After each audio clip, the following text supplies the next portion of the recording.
This is the one with Cafe Terrace at night. Almond blossoms. Wheat field with crows. The church at Auvers. And the starry night. It's called Vincent and the Doctor. Here we go! We're still on our endless voyage. All through time and all through space. With Sabine and Angels now. Dalek, Cybers, Uden, wow! Tennant, Smith and Eccleston. And Capaldi, he's the man. Doctor Who is cool again. That was Russell's master plan. Who back when? Reviewing all new Who there is. Who back when? Subscribe and rate on iTunes, please. Rose and Donna, Amy Pond, Rory, Martha and beyond. Join us on this odyssey. What other choice could there be but Who back when? Who back when? Hello, podcast land, and welcome to another episode of Who Back When, your favourite Doctor Who podcast. Or Dog Past. Today's episode is presented to you by Marie. Hello, Marie. Who is me. Here I am. And the guy in front of me, staring intently at me and not breaking eye contact for 1 second, is... Drew back when? Bringer of intensity. And to his left, right? Left. Correct. Your left, my right. Also in this room.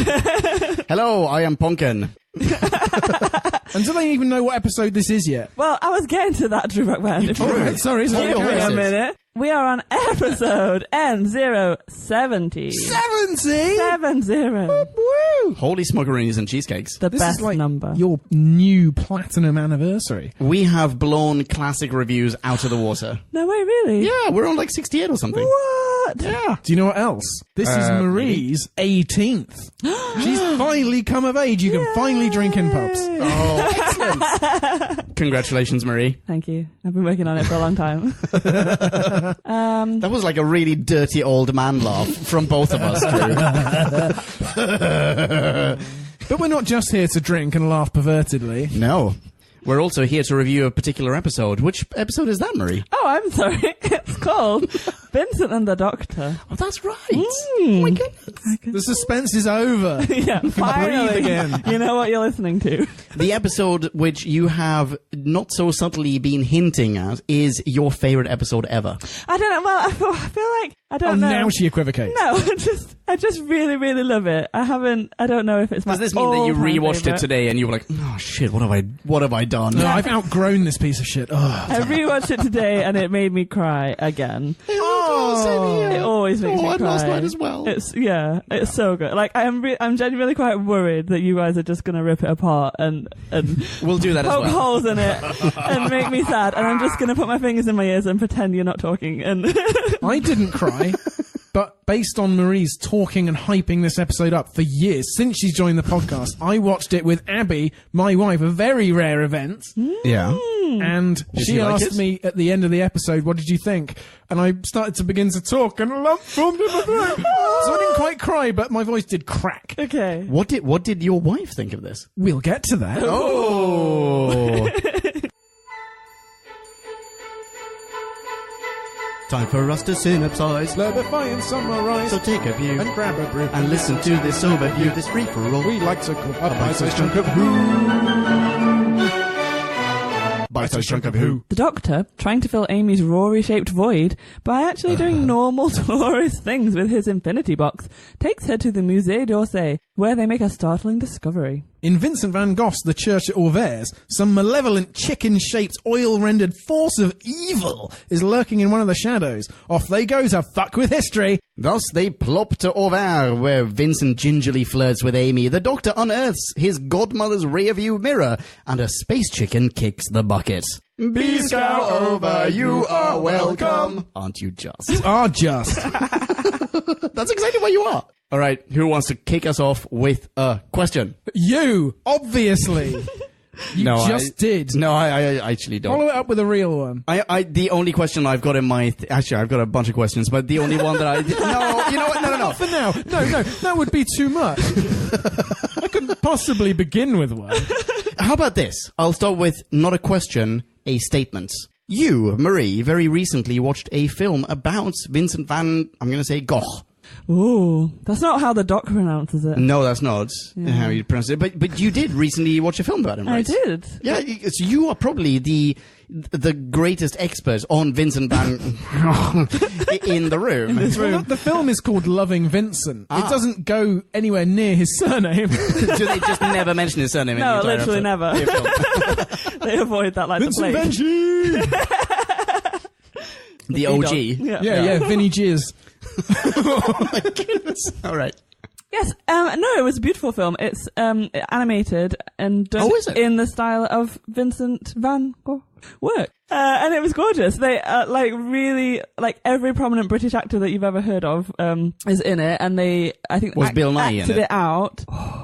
I don't know. No, he wasn't. was actually. No, he Wow, wasn't. so there you go. I'm sorry. Well. I think Drew saw it also. Have you seen it, Drew? I saw it on Tuesday at the Curzon, where the co-director, Hugh Welchman, gave a Q&A. Holy shit, snacks. That's better than mine. Oh, I can't compete with this. No. Oh my goodness. What have you done for this episode, Leon?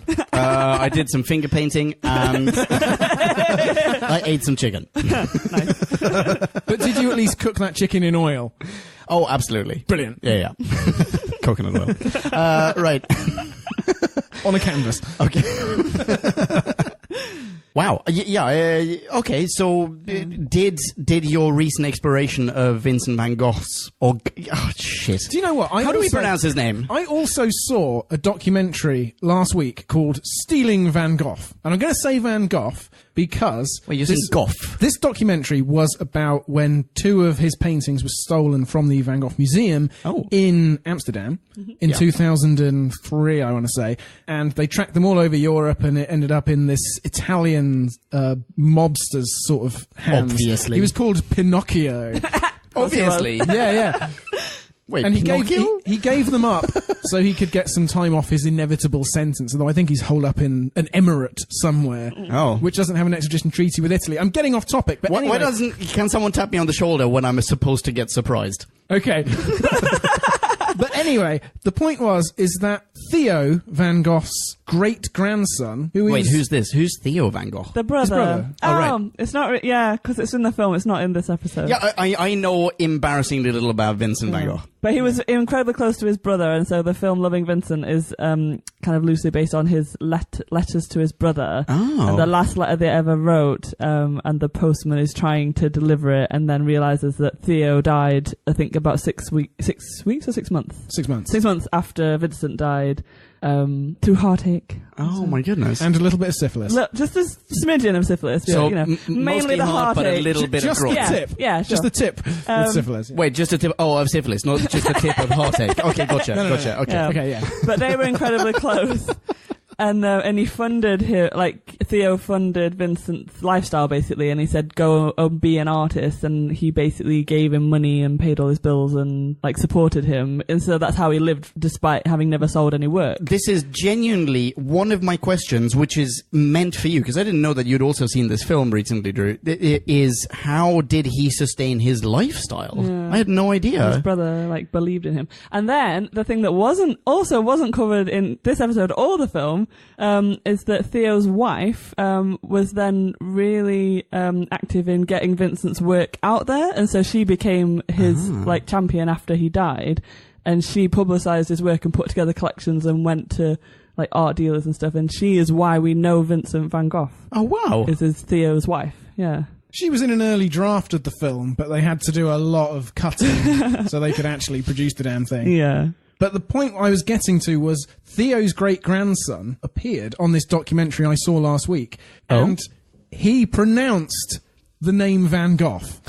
That's what he said. And okay, this is just one of the Van Gogh clan saying Van Gogh once for an English audience. But he said Van Gogh, so it's clearly not off limits. Well, my point was going to be interesting. that so getting back to Doctor Who, if we may. Oh, yeah. Let's do that. That's why we're here. So it's Bill Nye says Van Gogh in that guttural way that they do, and the Doctor says Van Gogh, and aren't we? He said really? Does he? I thought the does. Doctor says Van Gogh. Does he? I thought he said Van Gogh. Drew, Arbiter? Oh, I don't know. I feel like everyone but Bill Nye, maybe I'm mistaken, I thought everyone in this episode was saying Van Gogh. Like, they were basically pronouncing it the English way. No, I wouldn't say Van Gogh. You get a sound really? clip, because I'm pretty sure the doc says Van Gogh. Art can wait. This is life and death. We need to talk to Vincent van Gogh. My point was going to be that the doc speaks all languages fluently, and his pronunciation should be the right pronunciation.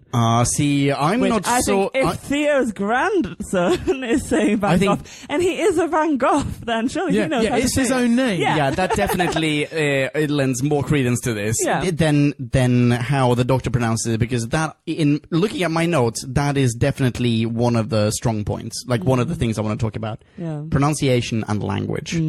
I would suggest that Van Gogh is the American way of saying it. Oh, is it? But I don't know what I'm basing that on. Just utter prejudice. I think I've always said Van Gogh. Yeah. But I don't know. Proper English salt of the earth. Yeah. One of my friends from back in Stockholm, he used to live in Amsterdam, and he always pronounced it, I don't know, I say always because every single time we met, we used to talk about this chap. He pronounced it Van Gogh. What? Yeah, which is entirely different, right?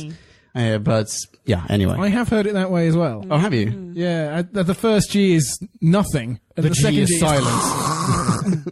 I wonder, Yeah. actually, if even during his lifetime it was pronounced differently, because he lived all over the world. He lived, He did, yeah. The Arlesienne would have pronounced it Van Gogh. So maybe he didn't even know what it was supposed to sound like. That's Yeah. possible. Well, check. That's one. That's one question. While we're in the pernickety phase, Yeah. I wanted to sort of point out maybe that the timeline isn't hugely accurate either. Is Oh, really? Oh. No. Oh, explain. Because so we all know famously that Van Gogh cut his ear off Yep. and went in the hospital. Or do we? We do. There was another documentary about that, and there's medical. Wait, hang on. Wait, why are you expressing doubts? Because people have written books saying he just sliced a bit of it off. And actually, Hugh Welchman, in the Q&A at the end of the screening I saw, he said that they had to go back and repaint 3,000 oil-painted frames of this film because this book came out mid-production, Yeah. which went some way to debunking that he cut his entire ear off. So they put a bit more ear on. Yeah, it's not the entire ear. So I saw it's probably the same thing actually. I saw a documentary last year, and it was basically cut the lobe off, and they found the medical records, and there's a diagram, there's a drawing of his ear, and there's a line where he sliced it. So it's not the entire ear. It's Oh my the goodness. lobe. Okay. But so he went into a mental institute. Got treatment for that, came out, and then went into this prolific, did the most paintings of his life. Oh, so the ear So- preceded Yeah. the time period of this episode of Doctor Who. So he should have been missing a lobe, basically, and he wasn't. Interesting. Okay, so this episode was written by Richard Curtis. Yeah. Who is famous for a number of different things. Blackadder. Blackadder. I wasn't going to go to Blackadder. I was Vicar going of to go. Dibley. Yeah, definitely. Oh, Yeah. oh, wait, what? No, wait, that's... What? Vicar of Dibley. Yeah, he does Vicar of Dibley. Yeah. Wait, what's Vicar of Dibley? Oh my god, what? Goodness. It's It's a British sitcom at its finest. Okay, I was going to say he wrote Love Actually. And 4 Weddings and a Funeral. And 4 Weddings and a Funeral, yes. And I rocked. think Notting Hill. Well, he wrote Yes, 4 yes. Weddings and a... If you ignore the film work though, because his TV stuff is a lot stronger, I think. You see, I'm not familiar with his film work, but I was going to say he wrote Love Actually, which also starred Bill Nye. Yeah. But this is from IMDb Trivia, he refused to do anything even remotely related to the ear. To that, he didn't want to in any way disrespect Vincent van Gogh. Fine, I'm going to call him Van Gogh now.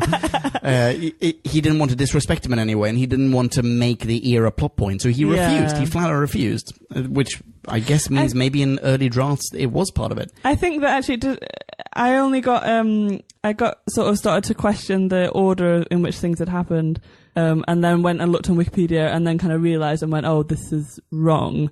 But it doesn't take away anything from the episode Not at all. that he has an ear or not has an ear. Okay, so here's a question in this specific regard. At the towards the end, when the doctor goes, "Hey, Vincent," and Vincent topless shows up, pops out of the window. Yeah. He's holding Doctor, a you caught me, razor. I was just working out. Where he's holding a razor. Oh no, because Amy's just told him to shave his beard. Oh, is that what it Yeah, is? she says shave your beard next time you kiss someone. Oh, I didn't. And oh. he goes and he... You know what? You're 100% right. I was going to say maybe that's the, let's don't finagle think in the it's ear thing. that, Yeah. no. No, you're right. You're Yeah, right. because that would be really sad. He's just had this really magical... I've had the best experience of my life. Yeah. Cut off my ear to commemorate it. Yeah. Well, he does go from utter manic depression to the complete opposite in like as long no as time. it takes from the Doctor to walk Yeah. from set A to set B. Yeah, that's So true. he can go the other way. Yeah, true. That is true. Yeah. The other thing with the timeline is that when Amy turns up with all the sunflowers, Yeah. he's already painted the sunflowers by then, like a couple of years Oh. earlier. Yeah. Which that bothered me more than the ear thing, I think, because he did so many paintings in those 2 months, they could have picked anything, and she could have been the inspiration for one of his later paintings. See, the whole intro with Bill Nye, Yeah. when he says, well, he was super productive towards the very end of his life, Yeah. and he compares him to Shakespeare and yada, yada, yada, but it makes it seem to the layman, in brackets, including myself, as though he did nothing throughout his entire life until the last, let's say, up to 11 months of his life, at which point he did everything. It's basically, I think he went to a lot of different art schools, and he was very like competent artist, but just kind of traditional art. And it was like the style that we know him for now, that came along in the last kind of 2 years of his life, I think. Oh. So it was a very different, if you look at his earlier work, Is it it's drastically completely different? unrecognizable. Yeah, Oh, wow. it's so different. And it's the style that what made him what he is and made him like this godfather of art kind of thing. Like I'm modern art. 100% watching That this just came documentary that you in just... the well, last not little documentary, bit. the film that you saw. Yeah. Well, I think that doesn't... Well, I don't care. But anyway, I want to know but more it's about a- Vincent now. Yeah. Oh, Vincent. You know it's our such a friend good Vince. film. It's set like a year after he died, though, so he's actually he's already he's already dead. But it Yeah, kind he's of does entirely flashbacks. absent. He's in it a little bit for flashbacks, but it's basically Yeah. like putting together like his last few days. And He has next to no dialogue. Yeah.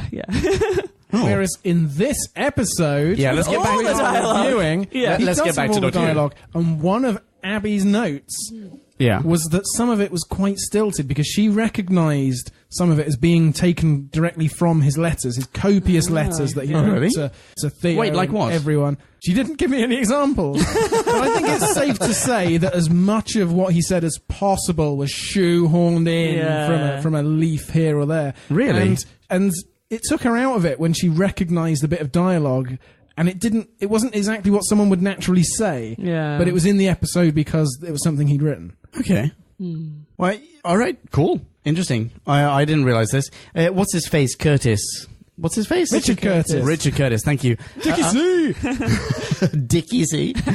Apparently he did more research for this than he would have for anything else, including reading books about Vincent van Gogh. And he went to the trouble of writing his only ever Doctor Who episode about him. So Yeah. he must have a profound reverence for the guy. That was going to be a question for you guys, actually. I didn't realize this was the only one. Yeah. Okay, interesting. But I think he is such a beloved like artist, and people are really captured by the story. Like his work stands alone and is absolutely gorgeous, and obviously people love that as well. But Sure. but I think the story is so tragic, and it is this idea that someone so talented could live your whole life unrecognized and die alone and a pauper, and never know how loved you will become, kind of thing. That kind of resonates with people. So in jumping into this, jumping back into this episode, Yeah. should we maybe on that note jump straight to the end and just talk about that for a Oh my second? God, Because isn't this that's the heartbreaker of this episode? Absolutely. Oh my goodness! Yeah. He gets to see how how he is to be appreciated as an artist. Yeah. Like when Who Back When goes global after our deaths and becomes the totemic cultural after our artifacts of the 22nd century, when people realise we should have been listening to them all along and now they've gone. And now we just have to send their holograms on tour. But you've got I 200 cannot wait. episodes to listen to. I cannot wait for my hologram to go on tour. That's going to be great. You know, they can reconstruct your hologram from all those Instagram pictures Miriam has been taking of you. Oh, wonderful. From every conceivable angle. I look forward to that. No, but seriously, the ending of this episode is it's the only thing that I remembered of this episode from back in 2000 and when it aired. 2010? 9? 10, I think. 10. Yeah. So The that's Doctor even does say AD 2010. Yeah, he does. That's the one, yeah. So I didn't remember the alien. I didn't remember anything. Not even the absence of Rory. The only thing I remembered was the ending at the Musée d'Orsay. Oh my goodness. I think it's such a powerful ending, and it's so. I think the whole thing actually is very bittersweet. Like every time there's a really heart-wrenching moment, and then there's this little bit of comedy thrown in as well. I think that's Richard Curtis is really good at that. Is like mixing the kind of comedy and tragedy. This is the Love Actually coming into play, isn't it? Yeah. Well, the Blackadder as well. Like What if Blackadder did he write? Sorry, I'm just curious. all of it. He was all of it? He's one of the founding creators. He's What? He's the only writer that's listed on every series of Blackadder. Are you serious? Yeah. Yeah, I think it was him and Rowan Atkinson for series 1 and him and I Ben thought it was Allen for just series Rowan 2 to 4. Atkinson. No. No, Rowan Atkinson stepped back. Because Oh my goodness. this is why I mentioned Blackadder, because everyone knows Richard Curtis from Love Actually, and Love Actually is a bit of a kind of love-hate. It is quite cheesy. I love it. It is a little Sorry, I bit love like stalkery in places. Like it's It not is, the but I best. love it still. It's amazing. Yeah, but I think I do like Blackadder is such a more like. I didn't know he was well-loved- behind this. Yeah. I love Blackadder. Yeah. Well, at least seasons 2 to 4. No, it's amazing. Yeah. Okay. But yeah, the last scene, yeah. So the last line that Bill Nye is perfectly cast as well. By the way, like he's so good in that role. I've got a bit of trivia about Bill Nye. Oh, go on. Check this out. He was offered the role of the Doctor. Are you kidding? Yeah. When? No, I'm not kidding. When? I don't know when. Oh. He didn't say. It didn't say on IMDb when. He was offered the role of the Doctor. Because that'd be interesting to see which Doctor he would have replaced. I think possibly Smith. And he declined the role because he said it came with too much, quote, it came with too much baggage. Yeah. Oh, he's definitely seen too many Tennant episodes. That's true, isn't it? Yeah. Yeah, so that's pretty amazing. Yeah, so yeah, absolutely. this chap could have been the Yeah. Doctor. By I the way, think he would have been really good, I he think. would have been great, right? Like, I love Matt Smith. I'm glad that he wasn't, because we would never have got Matt Smith. But I think he would have been awesome. If he wants to come along after... Oh, what's the name? Whittaker. After Whittaker, yeah, he can be the next one. He's going to be in his mid-70s by then. No, he'll be that's too old. True. Too old. You've missed your slot. That being said, mid-70s now is what mid-50s was in the mid-60s when Hartnell You've lost me. Hartnell's... you know when... Okay, hang on, wait, sorry, slight tangent. In Twice Upon a Time, when Faux Hartnell, a.k.a. Fartnell... I am younger than you! Exactly, that Yes. particular scene... Capaldi is not younger than Hartnell was at the time. Yeah, they're the same age, aren't they? They're roughly the same age yeah, anyway, yeah. yeah. So, no. Yeah. Like, mid-70s... Mid-70s is nothing. Mid-70s now is mid-50s in the mid-60s. Yeah. Boom. Okay. All right, so let's jump... I have two controversial points. Oh. Is one of them that we should get back to Doctor Who? Well, I mean, it will be achieved thereby. Okay, let's go. My feeling, even though I can't deny that it was working on me, that final scene with the swelling music and Yeah. Vincent looking around in this rotunda, reflecting his genius back at him, now finally recognised by the world. I thought that it was quite jarring that they just had this sort of song playing, as they might at the end of a Richard Curtis film, in a Doctor Who episode. And that it was given like 2 minutes or so to really build and take centre stage, and everything else went quiet. And I was thinking, this is an outlier. I really liked it. I did it was a bit jarring actually, because I remember thinking at the time, like, has this ever happened before? Yeah, Do they normally have lyrics? It's normally just a score rather than a song. And I was very aware that it's playing on your emotions, it's tugging at your heartstrings, it's building up to something. But I didn't care. I was just swept away with it. And In a sense, it's just worth it. yeah, exactly. You exactly. realise the game that they are playing on you, and it is entirely I think there's worth very it. few moments where you could get away with doing that, and I think this is one of them. This is why Okay. people like The Holiday, even though it's a shit movie. You know, it's just worth it. Yeah. Do you know what really pissed me off about the last bit when it's like, hey, Vince, check out your presence in the Musée d'Orsay. It's that it's just so messy and chaotic. There are like children sitting on the floor. Ugh!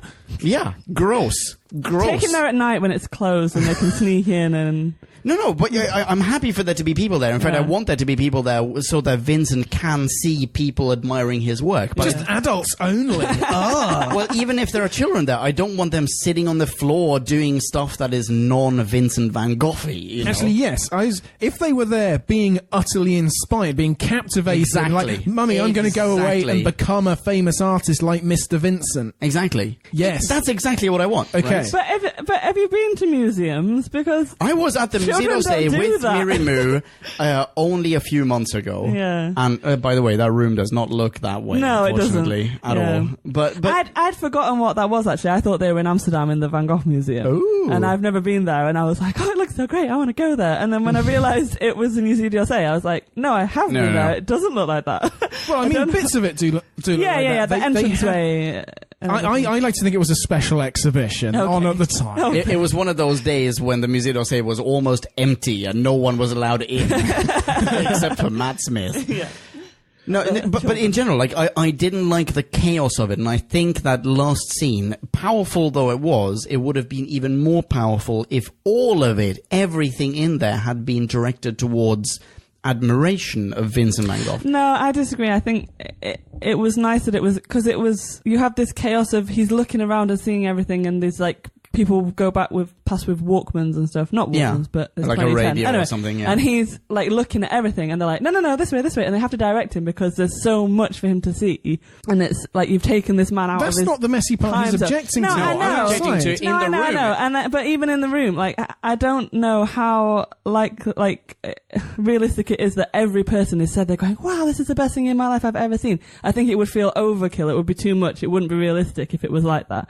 So what he was in was a messy exhibition. It's really busy. It's really packed. Half the people have been dragged along. Kids don't want to be there. They've been dragged along by their parents. See, but I don't want to see that. No, but I don't want to see that. I do. I think it's I more, went to it's more museums as a realistic. kid. Yeah, I was entranced by museums as a kid. I was the one who was dragging around, reading every single Drew. notice about every single exhibit. I My don't know if parents you're wanted the to leave. typical 10-year-old, though. Sorry to burst your bubble, but All you need is two super nerdy 10-year-olds to be in the same room at the same time. yeah, And that can happen. yeah. Yeah, make it happen. Or you could have one super nerdy 10-year-old go, this is amazing, and they laugh, and then the other 10-year-old says, Mummy, I don't like it. And then they laugh at that as well. Aren't kids contrary? You're making this into a much bigger scene than it needs to be. Well, I don't know. I mean, it does go on for quite some time. No. I when they were sort of moving towards that, because I'd never seen this episode, as indeed none of this series so far. Yeah. Previously, I thought they wrapped it up too quickly. They're having to pad out the time. I didn't realise there was going to be a massive point to it. Yeah. But that's interesting as well, is that we never get this. No matter what you've been through, you have the most intense moment of your life in an episode. And then they just go, oh, bye then, see you later, we're off in the TARDIS. And so to give him this, not only this taking him back to, in the future, but just the moment when they're sat in the grass and they all hold hands and they stop and look up at the stars, that never happens. And that was really beautiful. Yeah. They didn't do that for Shakespeare. No. And he's still a big name. Yeah. Randy old dog. I didn't get to my second contrary point. Okay. Oh, let's hear it. Matt Smith was quite annoying. He was quite annoying certainly towards the third act. I thought he was annoying at the beginning. Wait. Oh, hang on. Wait. How early are we talking? Explain. Yeah. Well, he's just sort of larking about. Perhaps by the third act, do you mean when they're outside in the graveyard? Yeah, he was super annoying to me, and the moment when I realized this was when Vincent was painting the church, and this is part of the script. He's meant to be annoying, right? But at this point, it's just like, oh, fuck off, Matt Smith. No, I want the rest of this episode to be without you. Yeah. Yeah, Not because of Matt Smith, but because of the way that he was written. The bit that really annoyed me about the Doctor was when Vincent is attacking the monster, the invisible monster that nobody can see, and the Doc's like, I'll help, grabs a stick, and then just goes and wanders off into a corner and starts poking at thin air. Yes, Actually, you're that was right. it. That was it for me. No, you're right. You're Poke right. at the bit that Vincent is poking at. He can see Clearly. the thing. Oh, you're so You know right. where it is. Turn around. I know. That really pissed me off. I think at that point, the production team, Yeah. not so much the writer, not so much Curtis, but the production team hadn't quite decided does the Doctor think that Vincent is crazy, Yeah. or does he realize that Vincent sees something that no one else sees? Yeah, maybe. No, because at that point he's been knocked over by the invisible something. Oh, actually, So you know what? he does know. Sorry. I take it back. Yeah. You're right. The only thing that redeems that slightly is when they are in the church, he does it again, and Vincent is like, "It's over here, you screaming idiot!" Yeah, because it's pulled up on. Then I kind of think, oh, okay, it's fine. Yeah, it is a moment of supreme burkery. Yeah. When he's flailing, So stupid. just facing away, and he turns around, and there's no way he can sell that moment. No. Supreme burkery. Yeah. Oh, I love it. Also, when he walks into the church and he's holding his rearview mirror in front of him, and he knows where the monster is because Vincent has told him it's by the window. Yeah. Yeah, but the church is replete with windows. Well, but He also doesn't know exactly one what angle. Yeah, but he doesn't know what moment this is. Like maybe Vincent saw the animal or the monster, whatever, the alien, in that particular window at one particular time, and then just drew it like that or painted it like that. No, because I think how it's filmed, like he can hear it as well. I think he can hear it shuffling around, so he keeps looking in the corner where the monster is. Here's where we But get he to the walks- language bit that I want to talk about. He walks forward and he keeps looking in his rearview mirror that's behind him, and then he keeps looking in front of him where the monster is, and it's like, you should walk backwards. If you know that Yes, it's there, enter the church walk backwards. Yeah. Look in the mirror and see it. Don't walk right up to it and then turn your mirror around and go, oh no, I can't see it. It's very much like the Medusa situation, Yeah, right? It's yeah. like, how are you facing your situation? You have that, there are lots of different clips, and they're all really well, I want to say edited. I don't know if that's the right word in this case. Like, it's nicely cut in the sense that he's like flipping to the right, he's flipping to his left. Yeah. And But he's there's looking a lot in the of wrong direction. Exactly. There's a lot of tension in there, Yeah. but once you just stop and think about what he's doing, it's just like, you're an idiot. Yeah. What are you doing?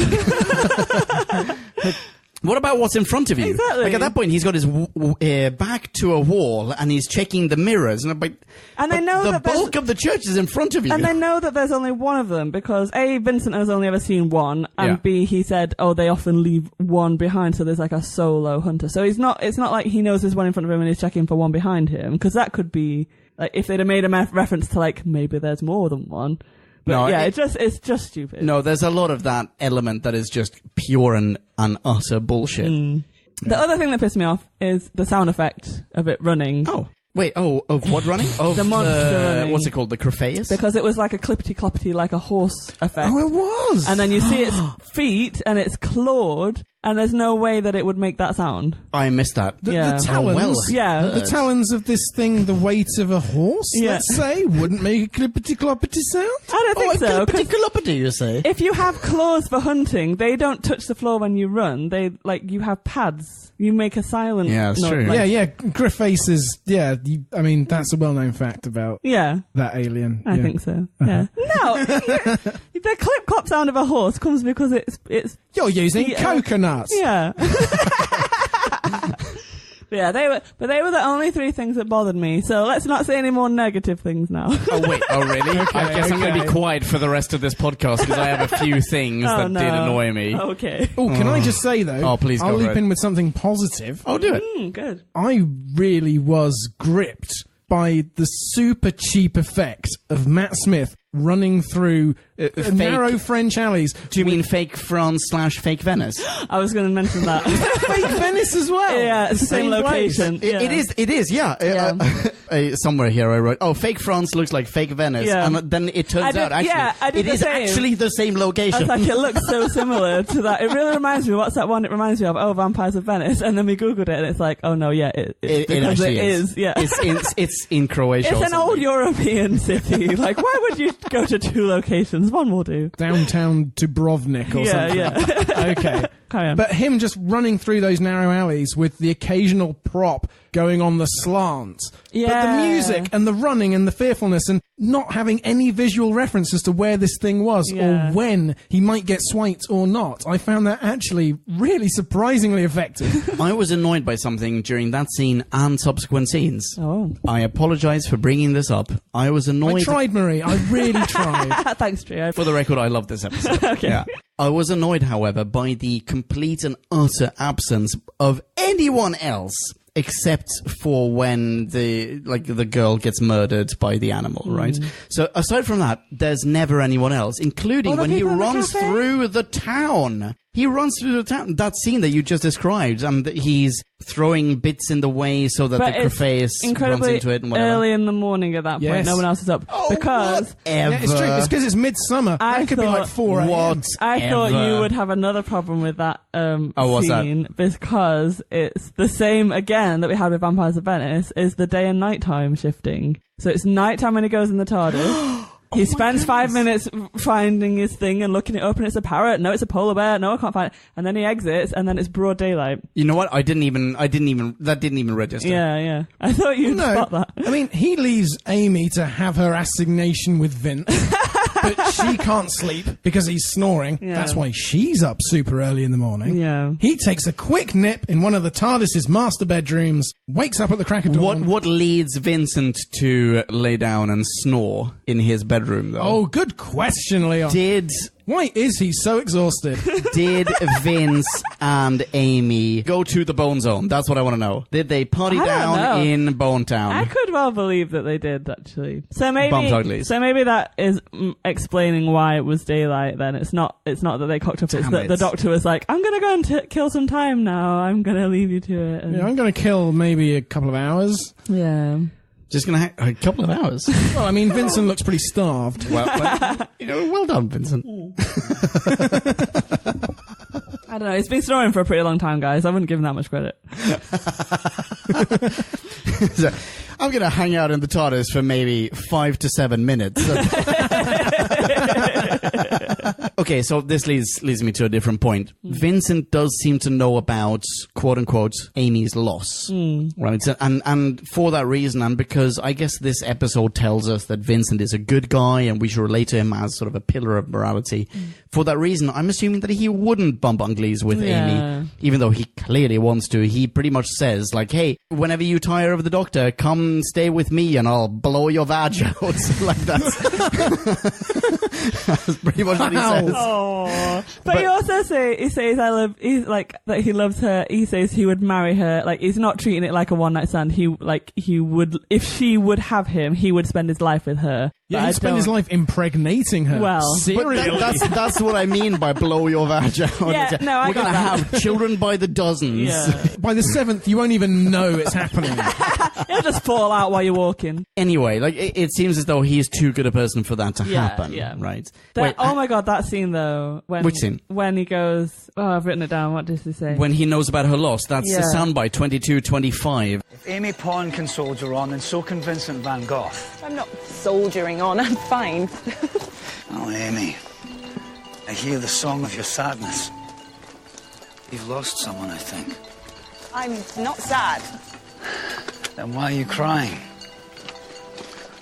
Oh, it's beautiful. And she my actually God. is crying. It's such a simple line, but it's beautiful. And I think actually, when you were saying that how annoying the doc is in this episode, Amy's not annoying in the slightest. Like, Amy's so good in this episode. She really is. She redeems herself so much, and she's better written than the Doctor. Yeah, is. I think so. And she has this like sorrow about her, but she's not even aware of it. And you kind of the whole Rory thing, and there being this void, and there's a Doc has a little slip up, and he says Amy and Rory, and she's like, "What are you talking about?" And that's a good moment. Yeah, that's a fantastic moment. Yeah, like there's so many little nods to it, and it's really well, you say there are so many. I think there are like 3 or 4, but they are perfectly spaced. Yeah, placed. Exactly. It doesn't feel overdone, but it's just enough to keep reminding you that there's something missing here. And even though she seems happy, and at the end as well, when she goes, "I'm not the marrying kind," that broke me a little bit. Oh yeah, that was so. At that point, I'd already gotten over it. Really? Like that was just so on the nose that it was just fine. I get it. At this point, you've already like the episode had already superseded that. Yeah. You know. Yeah, but I think Amy's I'm the least annoyed by Amy than I have been since like the first episode. Do you think that really? Because the showrunners think, well, we're doing a kids show, there has to be an annoying one. An annoying one brings humour. If it's not the Doctor, it's Amy. If it's not Amy, it's the Doctor. If it's neither of them, then it's the guest of the week. Yeah. When it was the Doctor, because it definitely was the Doctor on a couple of occasions, that was exaggerated for me. Yeah. I didn't like that. It was too much. I mean, the quintessential example of that is when Vincent is drawing the church. That's the one scene And I he's mentioned so it before. bored, and he's like, "Oh, is this how time passes?" That's Exactly. what Amy was doing last week No, yeah, you're at right. the at the summit. Yeah, and did we speak well of her? No, No. we spoke very ill of her Yeah. because we hated that for good reason as well. Yeah. But it's something that the Doctor hasn't done to this point. I mean, how old is the Doctor? Sorry, I ask this almost every episode. At least 800. I don't know. 800? No, I Yeah, think it's no. like 1,000 something Is he? years. Fuck it, he's older than Anyway, your he's average very old. person, right? Yeah. So at this point, surely the Doctor must be used to an evening passing slowly. Yeah, it is obnoxious. Yeah. And respect Vincent's process. Yeah. Exactly. Exactly. Yeah. But Amy does a really good job because Amy just sits there and she shushes the Doctor when he's being annoying, and Yeah. she sits there and she takes it in, and she is like in awe. She's watching a genius at work, and not many people get to do that. That's true. And the Doc at this point is majorly spoilery, and he's going, "Oh, when I watched Picasso do this, and when I watched Michelangelo do this." So you say spoilery, I would say name droppery. Well, name droppery as well. But at this point as well, Vincent doesn't know about time travel, and he's just fucking with his head. yeah. Oh, wait, hang on. Let's take a meta step. So at this point, Vincent does not know that they travel through space and time. No. He must think that the Doctor is the biggest, craziest wanker ever. Yes, absolutely. Right? Oh, I don't know, because this is the second of Abby's points. Oh, let's hear it. It relates to Amy's clothing. I mean, Amy rocking up in, where is this, Orvers. Late 19th century Orvers. Yes. The halls there would have C'est looked vrai. at Amy's dress and thought, show some decorum. True. Because she is wearing like a mini skirt and she's all leg. And it would be utterly... Abby could not... No, they probably just assume that the Doctor's a crazy rich person and Amy is his prostitute. But even so, just Abby could not get past the fact that the fabrics, the style, everything was utterly different from another time, obviously, and she couldn't suspend her disbelief not watching as many Doctor Who episodes as we have, old jaded hacks. I think that's one of the items that you just have to overlook. I mean... But Vincent didn't. Vincent cottoned on. Yeah, but wait. Time out. When they went to Venice... She wore the same. She wore the same stuff, and no one bat an eyelid. No one went like, "Oh, wait, hang on, you're wearing fabrics that require machinery that we have not yet invented." It's actually, I think it's quite interesting that when they go to Victorian London, they always dress appropriately. They always put on like the full-on outfits. And Yeah, stuff. like Clara definitely does. Or Bill did with the ice fair. What did Bill wear? Yeah, she did. Yeah. Yeah. They always. But if you're somewhere foreign, then they kind of don't bother with it. I think Leon has a point. Oh, pause, rewinds, play, or they don't wear appropriate clothing, as in historically appropriate clothing, and because it's during Victorian times, they make a point It's of commented pointing it on. out. Yeah. Exactly. So the example that springs to mind is the one with the werewolf. What's it called? Tooth and Claw. During Tooth and Claw, Rose is wearing like a denim miniskirt or something like that, and they constantly make a point of saying that she's almost naked. Yeah. Because it's Victorian times. It is Queen Victoria. Yeah. Exactly, yeah. But every other time period and location, Yeah. They don't bother. they with don't notice it. It's Yeah. just like the accent, which I'm using as a segue to get to my next point. it. Nice. Go on then. No, sorry. No, please, you had something else to say. Oh no, about that was it. No, we're done. I'm Go done. on. Lead on, Macduff. Ka-ching. About not just language, but accents, I have a number of things that I want to point out / ask about. First off, and this is, I can't take credit for this is from IMDb Trivia. Vincent talks to them in the cafe in the beginning, and he's like, "Oh, are you also from Holland? You also speak with an accent indicative of a person from Holland?" Yeah. And she's like, "No," but the Doctor says, "Yes." However, she speaks with a Scottish accent, correct?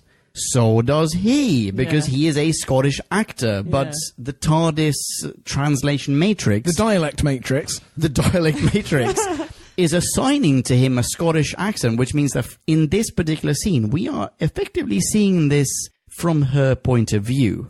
Ooh, Right? Really? Well, I think in a sense, at least we're hearing it from her point of Yeah. view, right? Yeah. And in the rest of the episodes, on a number of occasions, do they talk about language and accents and understanding each other. And there's one thing in particular that really stands out to me as weird, as it differs from every other New Who episode to date. And that is when the Doctor can hear and understand the Crephaeus. But nobody else can. No one else can, Yeah. but he can. Yeah. And presumably the others could as well if they just focused a little bit more. But that means that the TARDIS is allowing him to speak to. He actually does speak to. He says like, oh, well, you can hear me and you can understand me. You probably don't understand why you can understand the words that I'm saying, but just believe me, I'm on your side, yada, yada, yada. It's when they're on either side of the church door, Yeah. right? And does this mean, question for you guys, does this mean that the TARDIS allows you to talk to not just intelligent life, by intelligent I mean, for example, humans, Someone with a language, but also, let's say, animals? like you could talk to your dog or... Could you talk? That's exactly the example that I've mentioned. Does in my anyone notes. else hear K9, or is that just the Doctor? Yeah, there you go. That's the perfect example. I've written dog in my notes. Like, could you talk to dogs? Could you talk to... And also, in my notes, is this why the dog speaks baby? Yeah, that was the other thing I was going to come up with, is that babies aren't, at that point, I know they become intelligent beings with a language, but at that point you don't have a language, and he can speak to babies, I think in the next episode, is it? It is in the next one, right? Yeah. At the very least, it's one episode with, what's his face, the lodger, the other, not the guy lodger, from the other chap. Yeah, and maybe it's the next episode with him in, but... anyway. Driving and singing, what's his Yeah. name? James Corden. James That's the Corden, guy. yeah. Now reviled across America. But yeah, it's not even a question of proximity with the TARDIS, because that is so steadfastly stuck in the town that it has posters plastered all over it Yeah. by the end of the episode. They're in the church. Goodness Yeah. knows where that is in relation. But I do wonder if, going back to the baby thing as well, nobody else can understand the baby. Wait, does he have a companion with him? I can't remember. Oh, maybe he's on his own. I can't remember. Is this the next episode? If it's the next episode, it's just him? No, there are 2 episodes with James Corden in. Yeah. And in the first That's one what I he's think as well. pining, and in the second one he gets with the woman, has the baby. Oh, Yeah. there you go. There you go. Yeah, So right. I think he's on his own in the episode with the baby. So we don't know whether Amy would have also been able to understand baby. So this means that the TARDIS allows you to effectively communicate with anyone, Yeah, I think so. including animals, because I don't think the Crephaeus is Like an intelligent. exactly Yeah. right. It's not like speaking to another human being, or for some reason the only alien race that springs to mind is Vulcan. Okay. Right. But in general, like, it doesn't just allow you to speak to someone who would normally be available for a dialogue. It's anyone, literally anyone with ears, including an animal. And so therefore, I don't know. I mean, where do you draw the line between animal and the Crephaeus is sentient? a space chicken, Well, and look, he can look. speak to it. The Doctor could speak space rhino in the case of the Jadoon. Odge, blodge, flodge, glodge, blodge. Yeah, but the Jadoon are intelligent creatures. You mean they're a bit anthropomorphic?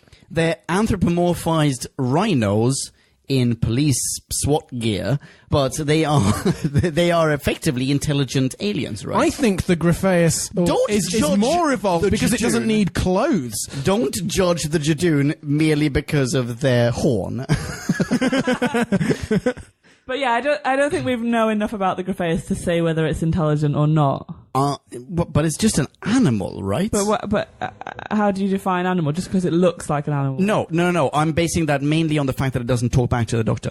So the Doctor tries to have a conversation with it. He's like, you are probably surprised to know that I can, quote, bark / quack / whatever a chicken does with you, you know. Cluck, thank you. And that you understand what I am clucking in your general direction. You are surprised to hear this. But it never gets back to him, right? Maybe the TARDIS kind of can translate almost emotions rather than words, because at the end when he's dying, the Crephaeus, or the Doctor gets, I'm afraid. And I doubt if the Crephaeus is saying the literal words, I'm afraid, but it's just maybe It's sort of expressing... Yeah. So I think that's not because of linguistic differences in terms of how the TARDIS matrix processes it. I think that's because the Crephaeus is not intelligent. Yeah. So the only thing it can express is...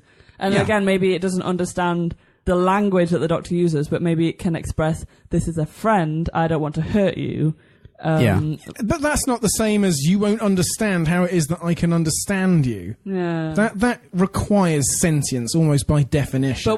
But we don't know whether he understands any of that. The Doctor's just talking, and we don't know what the TARDIS translates and what the Grafeus hears. I think that the Grafeus hears it word for word. Good point, but actually. It's so conflicted. It's such a welter of emotions. And it's like, I don't know this guy. I can't entrust him with my deepest thoughts and secrets. I'm going to play it safe. Blunder around the room. They'll figure it out and won't stab me through the chest. And then we'll start talking. Oh, and then they did stab him through the chest. Oh. Yeah, and even though he's invisible, we still see the shadow of his blood pouring out. Yeah. No, that's ridiculous. Okay, hang on, wait. While still on the topic of languages, here's a question for you. So imagine the following scenario. In real life, not in Doctor Who, outside of Doctor Who, try to picture this. It's weird, I know. I'm just an AI activated once every 2 to 3 weeks. So this is going to be a stretch. But okay, let's try it. So you are in a room, you are talking to one person in whatever language, in English. Another person enters the room, you talk to that person in their language, let's say French in this case. Like you're speaking French to that person. Le langue de poulet. Exactly. What? No. The person that you were speaking French to a second ago doesn't speak French, doesn't understand French. Il ne comprend pas. The person you were speaking English to. So you're in a room with two people. One of them speaks only English. The other person speaks only French. Anglais, seulement français. And the other person speaks both. No, wait. You speak both. Exactly. That's what. Okay, wait, hang on. Rewind. We're going back. So you're in a room with two people. One of them speaks only English. The other one speaks seulement français. One can only tell the truth, and the other can only tell a lie. That we will revisit that in the 4th Doctor episode, something from Mars, Pyramids of Mars, Labyrinth on Mars. Okay, but you speak both languages. So when you speak whatever language, I have to say it like this: when you speak whatever language with the person who speaks only English, and when you speak whichever language with the person who speaks only French, which language are you only speaking? Are you actually speaking? And do the two understand both languages? Well, no, without the presence of the TARDIS. Yeah, because I don't think this... We're talking about... to preface this, I am expecting the TARDIS is an active part in this. Because I don't know if this has ever come up, if you're in a... Because normally your companion is the one who only speaks English, but they're also affected by the TARDIS. I don't know if you've ever had two people in just extras in an episode that speak different languages. I don't know if we ever come across this in Doctor Who either, but I feel like this is a flaw. But now I've thought about it for a second. I think that the TARDIS, you speak English and the TARDIS translates it. So you say whatever you want to say in English or in Gallifreyan or whatever language you're speaking, and it translates it to the person that you're speaking to. So you would say the same thing, and both people in the room would understand you in their respective languages. So both people understand it. Yeah, I think so. But that means that under no circumstances, if the TARDIS is an active participator, you would never be able to be the person in the room who speaks more than one language. Like, you would never be able to be the interpreter in a room between different parties if the TARDIS is an active member of that conversation. The TARDIS is the interpreter, isn't it? Well, but that's the thing. That's what freaks me out. You can interpret between them. So if English person speaks to French person, they can't understand each other. So you'd be the interpreter then. And you would understand everything. And you understand everything. But if you're speaking, then the TARDIS is the interpreter. So now picture that you are the interpreter in this situation. Okay. And the TARDIS is affecting your speech and your understanding of other people's speech. Yeah. You look at the, let's say, French person who speaks only French. Yeah. And there's another person in the room as well who speaks only English. And you explain to this person in French, but you can, if you want to, you can only speak Gallifreyan. It doesn't matter. This person will only hear French, right? Yeah. You explain what the English-speaking person is trying to convey. Yeah, but then the English-speaking person would hears understand it in you. English. Yeah. Exactly. Yeah. Exactly my That's point. awkward.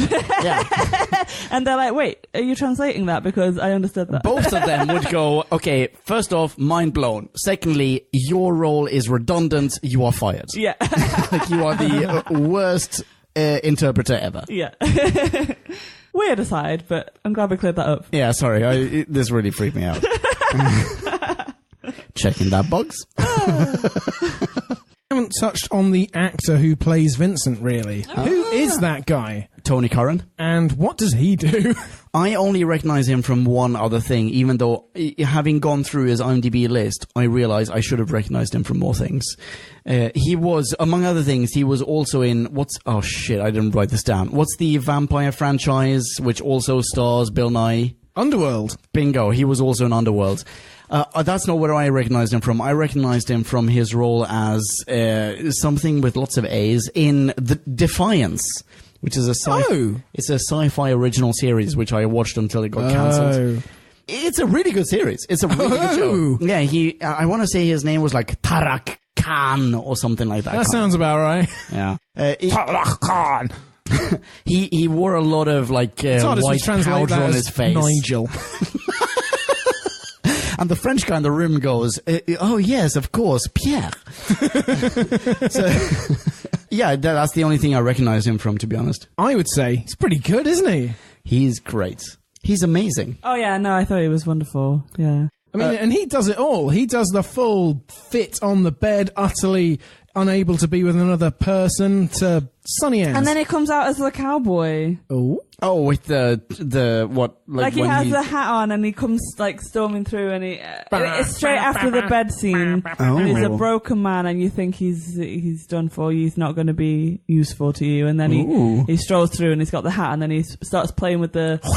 Yeah, he pulls out his paintbrush like it's his gun or whatever, and he's like in full cowboy mood. I love that. Oh, I didn't even consider that. That's a good point. Yeah. I thought that was a really good scene actually when he was, because it was so unexpected. You'd seen him and he was fine. Yeah, and the doctor's a hair's breadth away from leaving. And there's a line. No, that's the line. He says, "Oh, we'll be out of your hair in a minute." Like, you see it in his eyes. It's something about his face. It's so subtle, but it just falters, and you just know how heartbroken he is. No, he does a fantastic job of that. Such a good job. Oh. And then the next scene, he's curled up in the bed.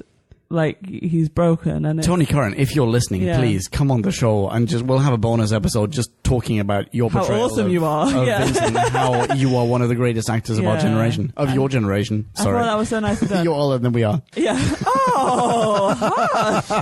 You don't know how old he is. I'm really sorry. I've had a few vodkas. Well, he'll definitely be on now. Pumpkin's clinging to his youth. I'll cut that. But no, I think they do a great job actually of portraying like mental health and. Where's Jim? We're having a mental health discussion. I know. Where is he? I'll give him a call. But the kind of that you can just flip from absolute despair to like, yes, I've got this. I'm with you. I'm going to help you. Like it can just be that quick. Okay. On that note. Yeah. If you'll permit a slight topic change. Okay. One of the ways in which this episode clarifies that his life is not an easy one to lead is that everyone in am I right to say the town of Auvers or the village of Auvers? Like it's tiny. Probably anyway. a town. It would have passed for a town back then. It's the town of Auvers, and like it's the fact that everyone to Auvers. It's the fact that everyone in Auvers treats him like an alcoholic, crazy, almost like pseudo-homicidal person. Because there is a moment when a girl gets murdered by the Crefayus.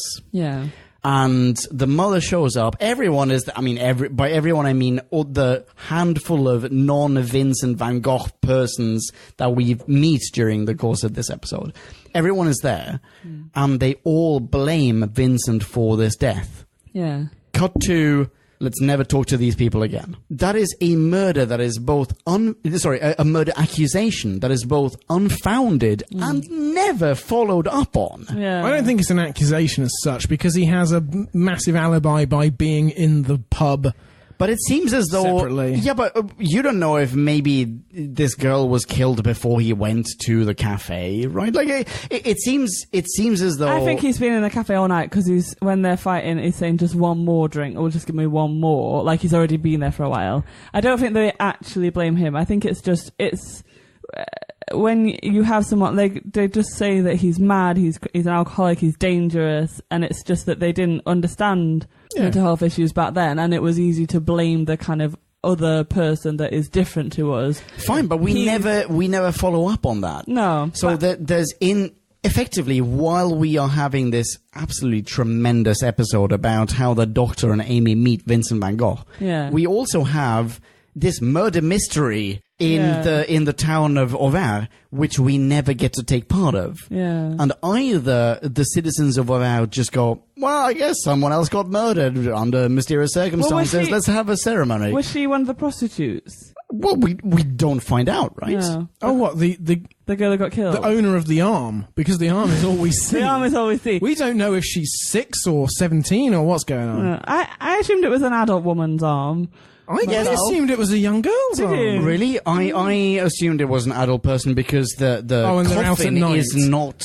it's not a child-sized coffin. It's a regular-sized coffin. Okay. Like, in general, like, there's a whole either murder mystery and acceptance of this death. I think I took that she was probably one of the prostitutes, and it probably it's not nice, but it probably goes along with the territory. And at that time, probably a lot of murders go unsolved because you don't have all the DNA. Yeah, just look at Jack the Ripper. But this is like a tiny town. Yeah. Dude, watch Ripper Street. It's fucking awesome, and people really care about it. Oh, do you know what's the guy called? The ginger guy in Ripper Street? Jerome Flynn? Yes, Jerome Flynn. Oh, I don't know where you're going with this. Well done. He plays the Doctor in Loving Vincent, and he is fucking awesome. Yeah, Dr. Gachet. Dr. Gachet. Oh my goodness. And when you see the paintings on the wall in the Musée d'Orsay of Dr. Gachet, it is like uncanny how similar he Holy looks. shit. Like, it is so surreal. Oh my God. Well done, the Irish casting director of Loving Vincent. Absolutely.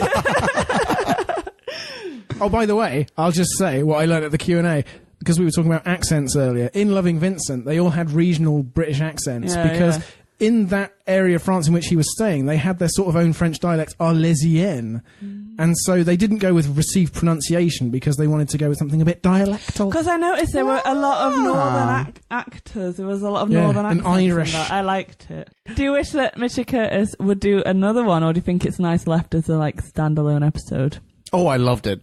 And I trust him to do it again. I would welcome him back. Yeah, absolutely. Yeah. What does he even do nowadays? I mean, he don't know. sort of swore off films after About Time. Why shouldn't he? What's About Time? Did he do About Time as well? Yeah, someone with a Bill Nye. I like that one. He loves that. Bill Nye. He's the dad, isn't he?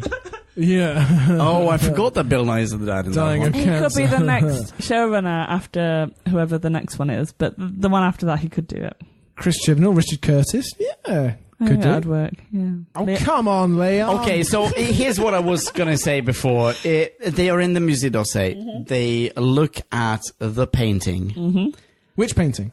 The Sunflowers. No, To Amy. Oh, church. No. Oh. Wait, hang on. Let's talk about To Amy later on.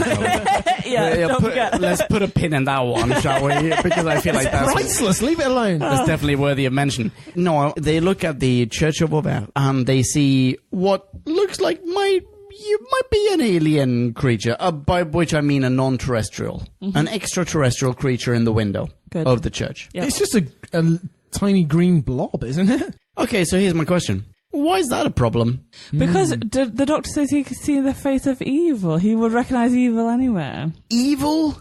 Because Evil? I had an issue with this because it's such a good line, and you're like, oh, evil, and then. But it's not evil. Wait. Okay, yeah? Because then he goes on. Podcast Lounge, she's pointing at me.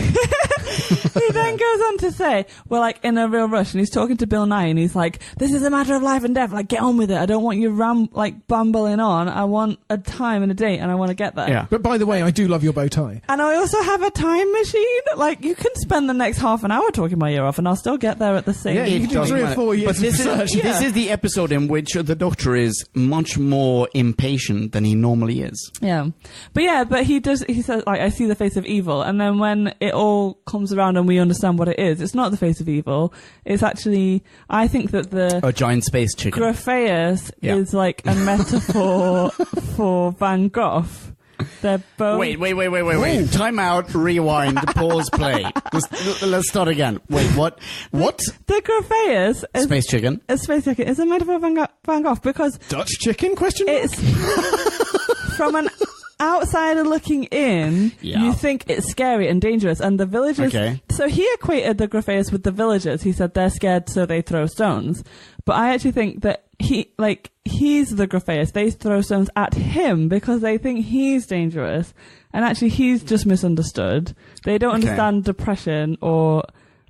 we don't call it manic depression anymore, bipolar disorder, which is, I think, what people kind of have come to the conclusion that maybe he had. That's what they said at the Q&A. Yes. Ooh, well done. And so at the time, they just said, oh, he's mad, he's dangerous, let's ostracize him and let's throw stones at him and let's blame him for everything. Whereas actually, once you understand him, it's then... he's not a dangerous person, he just needs treating with care. And the same with the Grafeus. He looks like a dangerous person because he attacks people, but he probably attacks people out of fear because he's blind and he's lost and he's alone. And there's a lot of parallels between Vincent and the Grafeus, I think. It's interesting that the Grafeus is robbed of one of its senses, whereas Vincent van Gogh has sort of extrasensory capability. There's definitely some ESP to Vincent van Gogh. Yeah. Sorry, I hijacked your there being point. a problem. No. Why is it a problem that there was an alien there? This leads to a different question, and the question being, was Vincent a fixed point in time? And the reason I ask this is, let's say, for example, that he was. The painting of the Church of Auvers, it was always meant to look like that. That's just the way that history and time and the universe evolved, right? Yeah, you're right, because the doc is like, we must get to him on this day. When was this painting painted? We have to avoid this painting happening. Whereas basically. he knows that he survives months after that. Yeah, because exactly. he then kills himself. He's not killed by a Grafeus. Exactly. He shoots himself. Exactly. So, Or does he? Or does he? Ooh. I don't think so anymore. No, after loving Vincent. Anyway, but yeah, so because when he's saying it to Bill Nye, it's very much like, we have to get there. It's life and death. We will save Vincent. But he knows full well that he doesn't die on that day, so it's not a matter of life and death. But he only doesn't die on that day because the Doctor has to run off at top speed. And even if he doesn't die then, it isn't... what's to say that the fact that he died... that he experienced death by Grafeus, potentially. Why isn't that the way that history was meant to take place? Because I don't think that they don't ever use the fixed points in time reference to Vincent, so... But, okay, so, I'm sorry to cut you off. They go back, they hang out with Vince, they're like, hey, check this out, let's kill this chicken. Fast forwards X years, nothing has changed. Yeah. Does that not mean that Vincent van Gogh's death was a fixed point in time? And if that is the case, what does it matter if he saw an alien or not?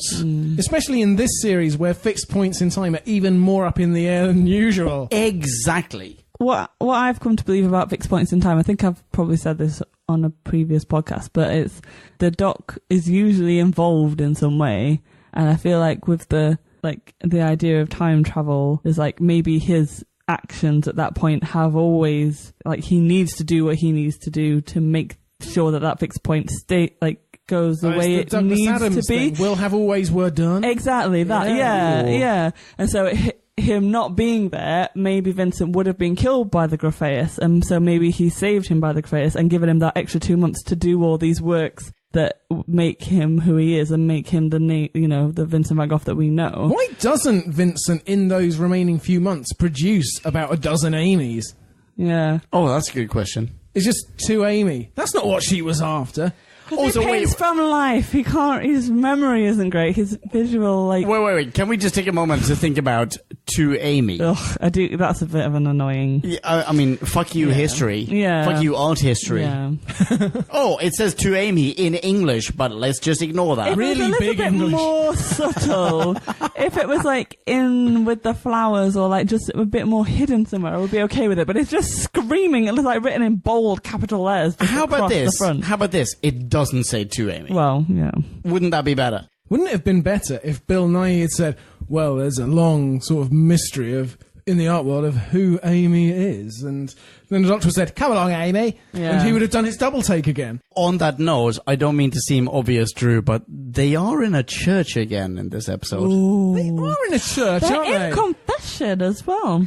Oh my goodness! That's a very good creepy scene where you're trying to see what their eyes are doing, but their eyes can't see anything either. Yeah. You know what? Very tense. I'm not so sure I agree with you on that one. I felt like that was the one scene. That's the grey area between we know what we want to do and we have the production values to achieve it. It's the one scene where, wait, hang on, are we as an audience figuring out that it's auditory, that the Jabberwocky, whatever it's called, the Crephaeus, that it is only reacting on sounds?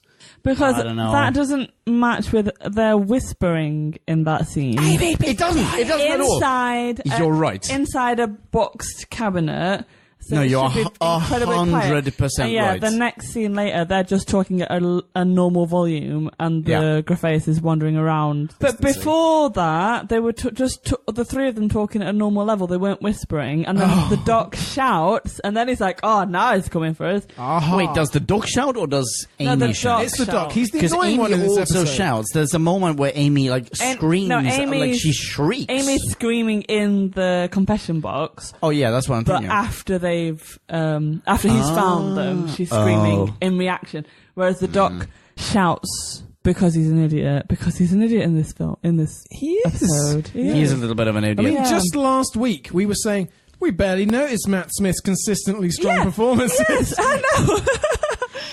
And now it is time to rate this. Did we love or hate this? Bing bong, hey, la la la la la la. Ratings. Start us off, Marie. Oh God. Oh, I don't know. This is your favourite episode. It's 5.0. I Case love it. closed. Favorite episode. Best You said this the ever. last I time. feel like you should not hold me to things that I say when I'm drunk. But I do, like, it is a fantastic episode. Every time I've watched it, without fail, it's made me cry, and it's been a good half a dozen times so far. And I think while I was watching it the last time today, there are so many bits that are a bit cheesy, a bit crap. She's almost tearing up now, podcast land. And I think in another episode, I would focus on the bad bits and I would kind of rip it apart and I would be like, this was like, da da da. But because the good bits are so good and they're so heartfelt, and I don't know if it comes from it being like Rich Curtis and he's like more cinematic and more kind of like he does films and things, and like you were saying that Drew, the music was overly dramatic, and I could tell while it was happening that it is pulling on your heartstrings and it's manipulating you in a way and it's trying to get a response out of you, but I don't care. It totally worked, and yeah, I have a really like emotional response to this every time, and so I'm just gonna rate it really high because I love it. So I think I'm gonna go for a 4.7. Wow! Wow. You've got to go next. I can't follow that. You need to buffer me, man. 4.7, eh? Oh, wow. Okay, I'm very glad that I wrote my rating mere moments before you posted yours, or before you announced yours. I'm giving this a 4.5. Okay. It's only marginally below yours. I love this episode for different reasons at different points of the episode itself. Up until the last act, shall we say. Yeah. I love it because it feels so incredibly self-contained. And it feels like it's about to grant an homage to itself. That's acts 1 and 2, possibly even 2.5. Yeah. Then when we get to the very end, and we have what, I don't know, maybe I haven't explored Classic Who enough, but like maybe I feel like this is unprecedented, that we take a character from history and in a very Bill and Ted-esque way, we pluck them out of history, we plonk them into our present day, we allow them to experience history, quote unquote, their present from our point of view, and then we plop them back into their own present, i.e. our past. That's amazing. That in itself is like a 5.0, but the episode itself is not a 5.0. Okay. I mean, this is definitely a VG episode, Van Gogh and very good. Oh. But I'm not going to rate it as high as that. I'm going to give it a 3.9 because it is a very good self-contained episode, but I watched it without making any notes with Abby as a tonic because I've had a difficult working week, and I thought Marie has been hyping this subtly But we've been harping on about it for a long time. It's not your fault. It's us reacting to you. We overhyped it for ourselves, or I overhyped it for myself, and it didn't quite live up to my lofty expectations. But it made your voice crack. Yeah, exactly. Definitely, because Tony Curran did a great job as Vincent van Gogh, and he definitely took Doctor Who to a more emotionally affecting place than it usually gets to, certainly, than it has been for many episodes. And yes, in that way, it definitely was above the average and above the norm. But I don't think overall it was quite an outstanding episode for a lot of the reasons we've said. Okay. So, and the Doctor was annoying. Yeah, He was. Really He was quite about annoying. 0.5 points annoying for me. Yeah, and then you add on the chicken, and I think that's what it is. Yeah. I think I agree with you. I think most of the way through watching it, I was sat there thinking, why have I said this is my favourite episode? Like, why am I bigging up this up so much? And it is just that last scene, like, everything else goes out the window, and it just hit me so emotionally, and I just thought, sod it. So on the car on the way down, I was at a 4.9. So Oh, wow. you brought me down a couple. 3.9 is still very good. It's still much better than most this absolutely. series. You made me think of something that I didn't say before, and it's not necessarily related to the episode, but just in general, a general musing, is that you kind of see this, we're bringing Van Gogh to a museum to see his work and his life and look at what a difference you've made and look how incredible you are and look how much people love you. And then we pop him back in France and we abandon him. We never go back again. We never see him again in his lifetime. We've already know that he's sort of mentally unstable. Everybody he knows is calling him mad. They don't understand depression back then. There's no context for it. He's just a Graffaeus to Do them. you think that that's just, like, triggered it more? Because would you believe that it was real? If everyone's telling you you're mad, and you were like, no, but I had these friends, and they took me to the future, and I saw myself. But isn't this the... Like, Oh, sorry. I don't know. Would that not... I can imagine that going the other way and actually making it worse. Isn't this the price that you pay for using a character that is that well cemented in the public consciousness? That's why I asked before, like,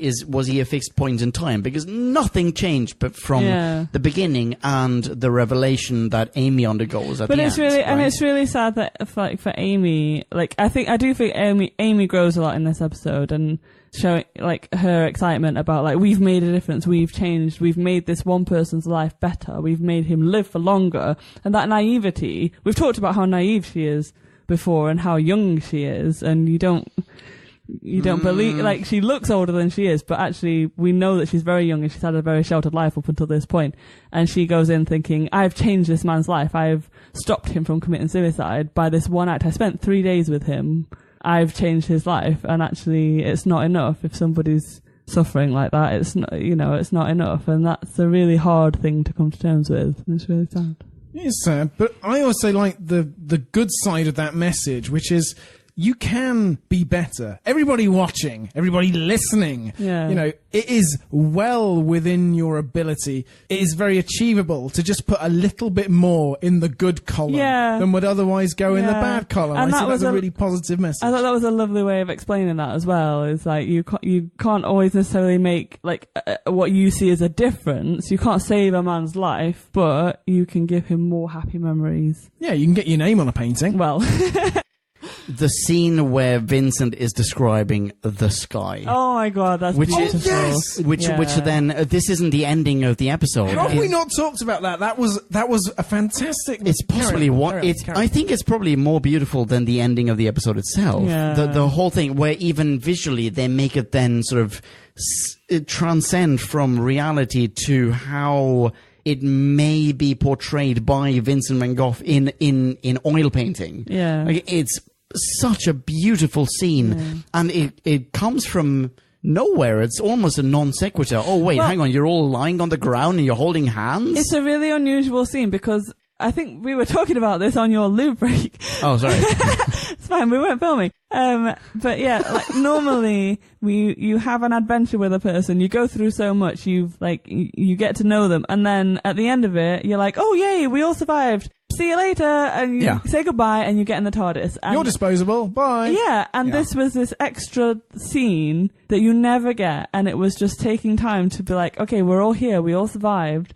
we're alive, and let's, like, and again, it's this very, very bittersweet, we've survived, we haven't been killed by the Grafeus, but also the Grafeus isn't the evil monster that we thought it was. So you're in this weird kind of happy, sad moment, and you're just taking time to appreciate the world and each other, and that they all hold hands, and it's so touching. And they do give it time. I loved how the sky went from the sky to the painting. Every single phase of that transformation was... I cannot think how that could have been improved. It was gorgeous, yeah. Well done. Well done, bravo.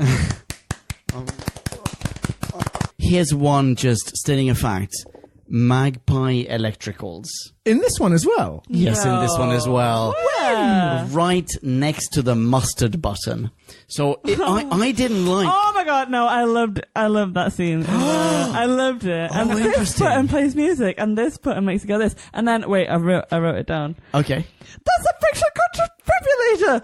And this, like, properly panicked voice, like, don't touch that! I love that. I just realised that Richard Curtis writing Blackadder, that's a callback to accept my sincerest contribularities.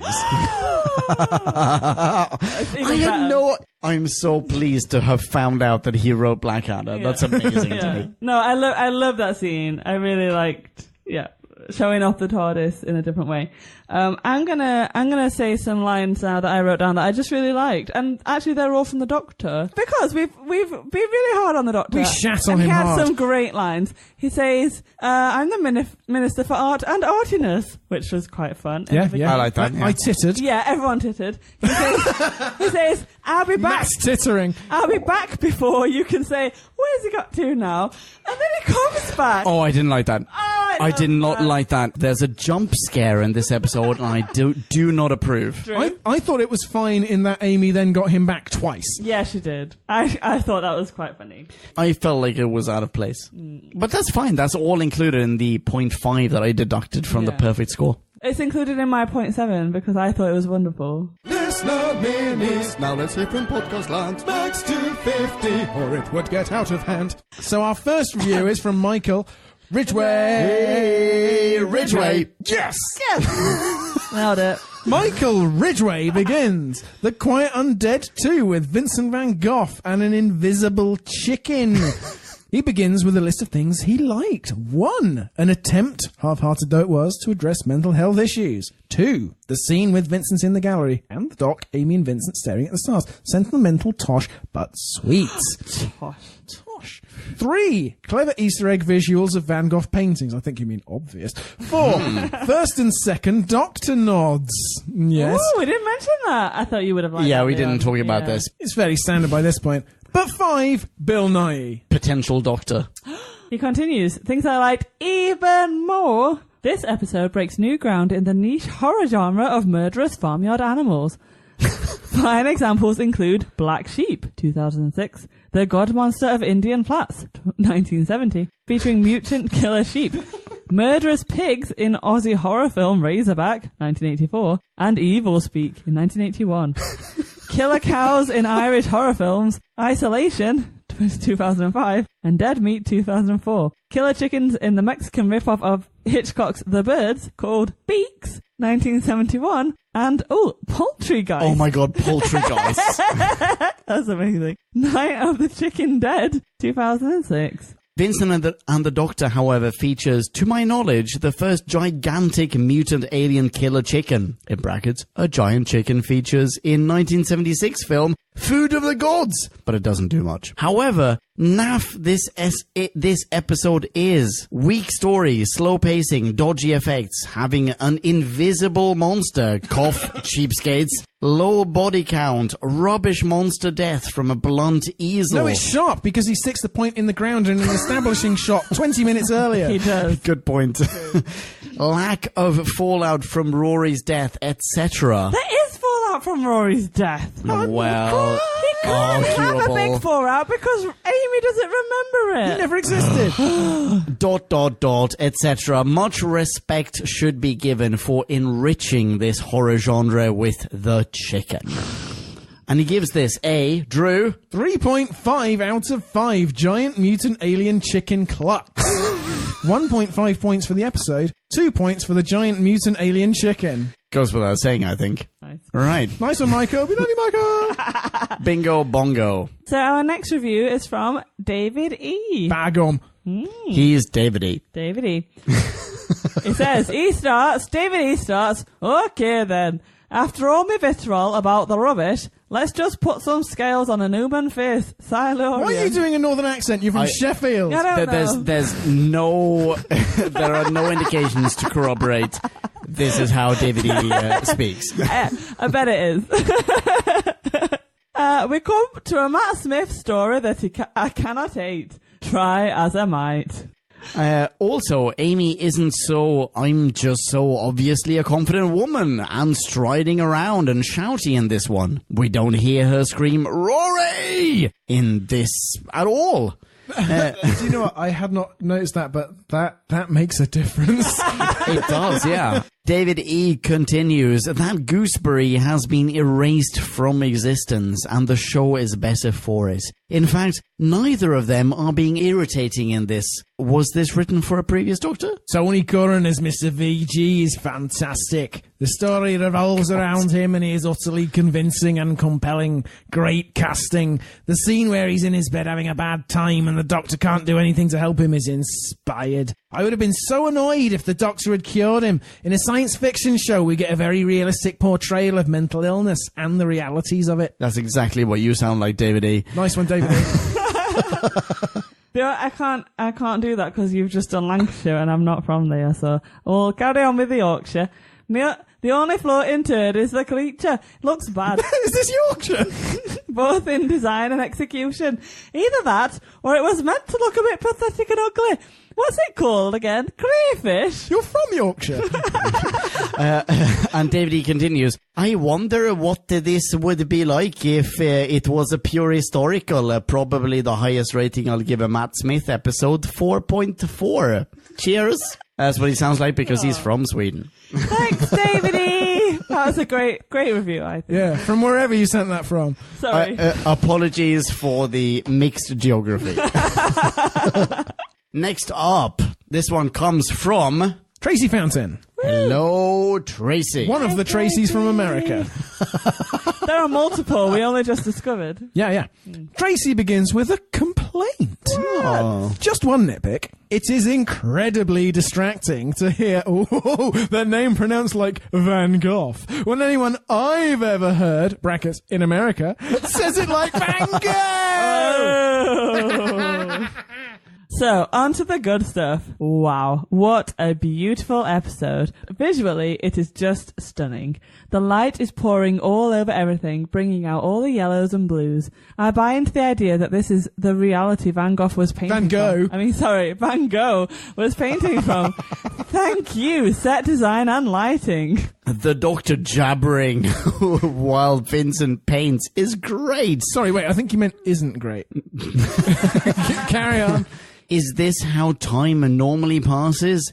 Must be disorienting to be a Time Lord and feel you're misunderstanding time. Actually, I retract my remark. I did like the sort of thing he was getting at there. I did like the conceit. Oh, he rejects the Sonic! I also like that. Interesting. One of the non-regulars rightly pointed out in your Amy's Choice review that episode was insensitive in regards to the topic of mental health. I'm not an expert by any stretch, but this episode seems to do a better job. I think she means Jim. I think she might mean Jim. Good old Jim. So, yeah. Lovely Jim. Lovely Jim. What a guy.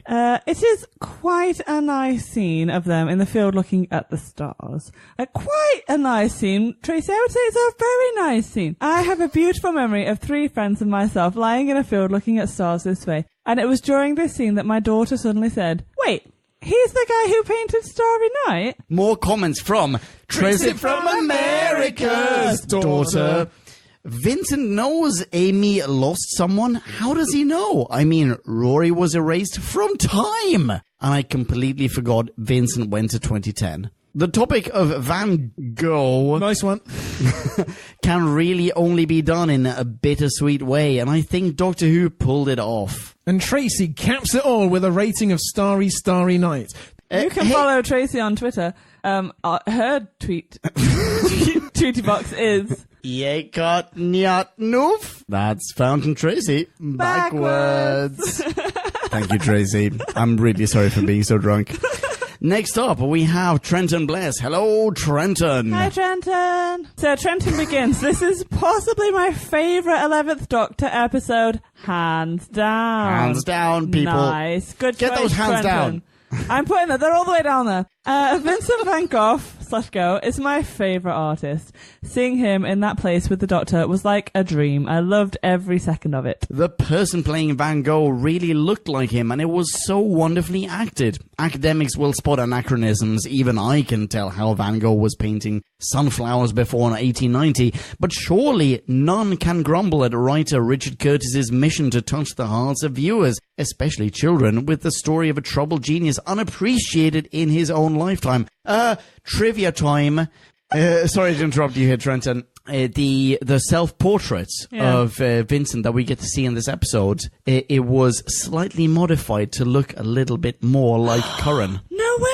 It was. Yes way. Yes way! I didn't spot that. Well, nor did I. But I remember read this. when they held them up at the end, he held it up to his face, and I thought, wow, it's like his nose is identical. Like, yeah, they modified very, it just a little bit to look a little bit more like him. Interesting. Yeah. All right. Trenton agrees with some things we said, and then he said, but the best scene by far was the scene in the art museum, when the curator sang praises of Vincent while the artist himself was standing right there. Doctor Who doesn't often make me cry, but this makes me cry every time. Me true, Trenton. Me true. Me true. Holy smokes. That is some fucking strong Petrovka. Let me say that again. Me too, Trenton. Me too. Trenton, don't worry. I kept all of that in. Who would have thought that your name was a Trungtrister? It's even more tragic, Trenton continues, when Vincent still kills himself. As the Doctor himself once said, you can't rewrite history. Not one line. Well, apart from when you can. It's never more apparent than it is here. Overall, this story is so good. If you're a classic Who fan, the elements of the 60s historical is there, mixed in with the invisible monster.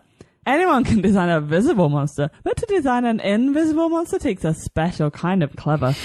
Makes this story an amazing work of art. And he gives this a 4.3 out of 5. Holy smokeroonies and cheesecakes. Trenton then goes on to say, if you really like this episode, check out the movie Loving Benson, which we've been talking about for 2 hours. Like basically the whole episode. Great film. But he brings up an interesting point. Is this a historical? Oh. It's a pseudo-historical, isn't it? I thought you'd pseudo say that. People of Podcast Land who are not Trenton, you can follow Trenton on Twitter. He is at Trenton Bless. That is Bless with 2 S's. Next up, we have a new listener. Fantastic! No way! / a new listener mini contributor. This one comes from Star Wars Sill. Hello! Oh my god, this breaks my heart already. You better start reading it out then. Oh, go for it. Hi, Star Wars Sill. Welcome to the show. Hello. Star Wars Sill starts, hey guys, been listening to your new Who podcast for a few months now. It always makes me smile. Oh yeah. So thank you for consistently adding to my pile of good things. You're welcome. Woo. Vincent and the Doctor. Star Wars still continues. This is my absolute favorite Doctor Who episode, but I do have Same. a couple of questions. Ooh. I know evil when I see it, and I see it in that window. Quote. Except he apparently doesn't. Doctor doesn't know. Why not? I know when something does not belong, and that does not belong here. Quote.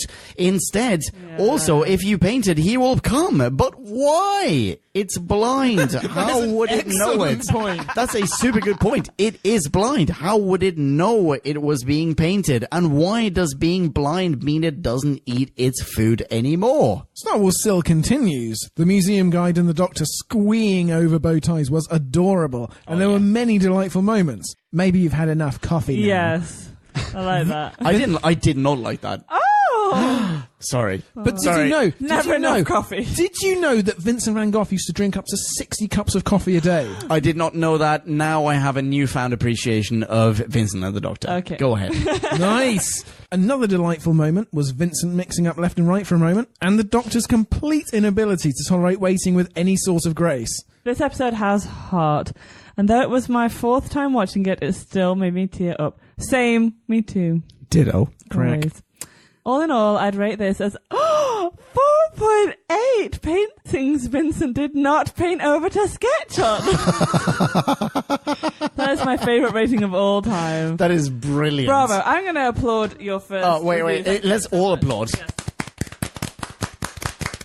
Thank you Star so Wars much Sil. for writing in. Oh my goodness. Welcome aboard.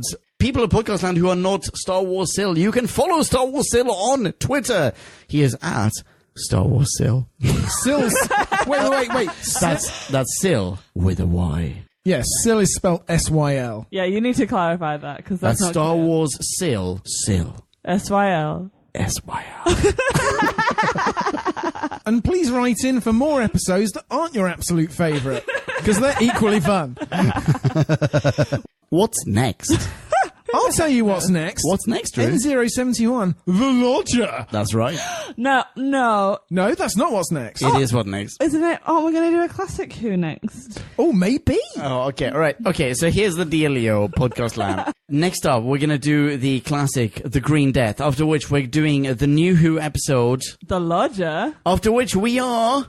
Bonus. 200th. Holy smuggeries and cheesecakes. Go to facebook.com/whobackwhen/ follow us on Twitter, and in order to be notified of what we want from you, Podcast Land, for our 200th episode. We just want you to write to us. Just say your most delicious things and in written word. And for more detail, follow us on Facebook. But really, anything you want. Yeah. But for more detail, follow us on Facebook, because actually specificity counts. Yeah, instructions will be forthcoming. Sure. Boring. In the meantime, you can follow some of us on Twitter. Those of us who are bothered. Leon. At Pumpkin. Yeah. I'm also among the Tweety brood. I am at Drew Back When. Excellent branding. And Marie, well, that's another story. Until the next time, thank you so much for listening in. You've been a wonderful audience. Rock on, be rad and excellent to each other, and ciao. Bye-bye. Toodles. Kablamo! Did you enjoy the show? Then please do what the cosmos compels you to, and spread the gospel of Who Back When. Tell your friends. I've got no friends. No problemo, tell some strangers. Hey! Like us on Facebook. That's facebook.com/whobackwhen. All in one word. Are you into Twitter? Awesome! High-five us online and we'll high-five you right back. You guessed it, we're at Who Back When, all in one word. Check us out on Instagram for behind-the-scenes photos and other Whovian goodness. Watch our videos or even listen to our podcast on YouTube. That's whobackwhen.com/YouTube. Vote us up on Reddit, listen to us on Stitcher, and head on over to our website, whobackwhen.com, where you can submit a review of your own, browse the article archives, and peruse our visual index of aliens, monsters, and more, which increases in kablamos with every episode. And lastly, give us a rating and review on iTunes. It helps our show get noticed and earns you lots of karma points. That's it. Rock on and be rad and excellent to each other. Catch your earballs in our next Who review or bonus episode. Until then, ciao. Who Back When?